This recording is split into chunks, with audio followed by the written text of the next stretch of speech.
people in general like things to be organized and somewhat definite.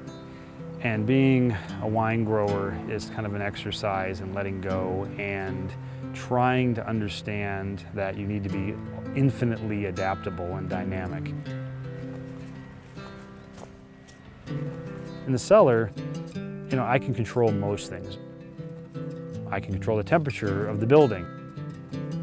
I can control the temperature of my fermentation. If I want to put specific types of yeast in to ferment with, I can. But out here, even with is the most advanced systems we have, we still have very little control. It's a matter of trusting the universe.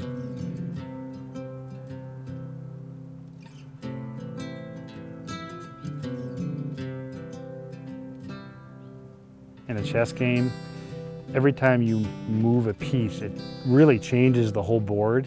You move that there, well, this guy over here does this, and then as this compounds, the number of possibilities interact with one another. And it's the same thing in the vineyard. Pruning in the wintertime, then we do shoot thinning, like if there's too many shoots, we thin them out. Then we do leaf pulling to expose the fruit more. Then we might hedge the canopy. We position clusters, we drop fruit early, we drop fruit late. We net these, we have different irrigation practices, pest management, fertilization, and every one of those things, with each tweak of one of those components, the potentiality of that fruit changes throughout the season, and thus our ability to make the type of wine we make. It's a pretty fascinating process that is as much art as it is science.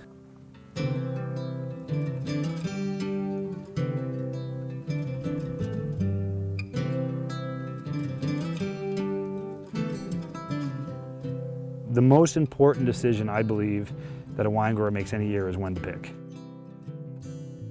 If I decide to pick early with lighter color and higher acid, I'm going to make a much lighter, fruitier, higher acid wine.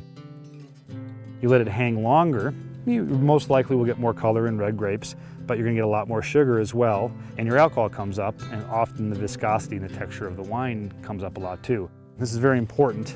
This is the very beginning of what we call veraison. These grapes are just starting to make the transition, this is Grenache by the way, are just starting to make the transition from being green, hard, and photosynthetic to no longer photosynthesizing and starting to soften and ripen and develop more sugar. So as these color up, we're going to watch them, and when the sugars come up enough and the acids come down, stylistically and with each grape, there's kind of this balancing point between acid and sweetness and sourness, and that balancing point is probably one of the most important things with regards to picking and making the wine.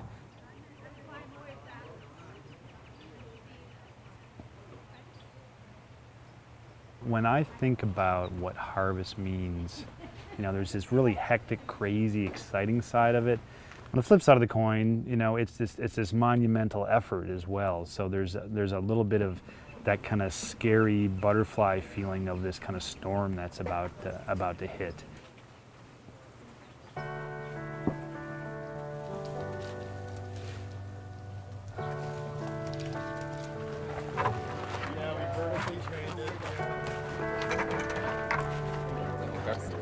Where should I put this cup?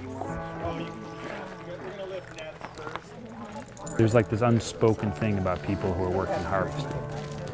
Yeah, you're tired, but you look at each other and you both, it's like, you were in the trenches together, and there really is this brother and sisterhood, and it's really pretty amazing. I hope everybody gets to experience something like that sometime in life. We'll start maybe half the crew here and then half into that vertical area.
Oh, sweet. Just You can phone them in.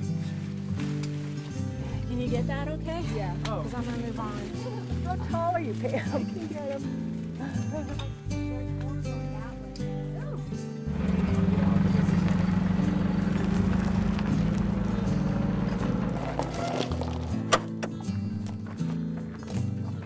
So it'll be the first 3 rows here, and that's it. Then all the rows on either side of the walkway down there. Wow, thanks.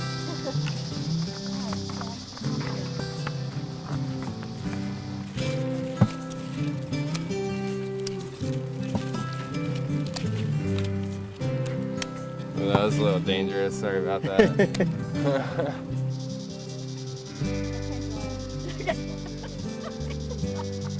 Eli and Rachel. Who is it? Who is it? On, Miss K. Yeah. How's it going? Good. Good.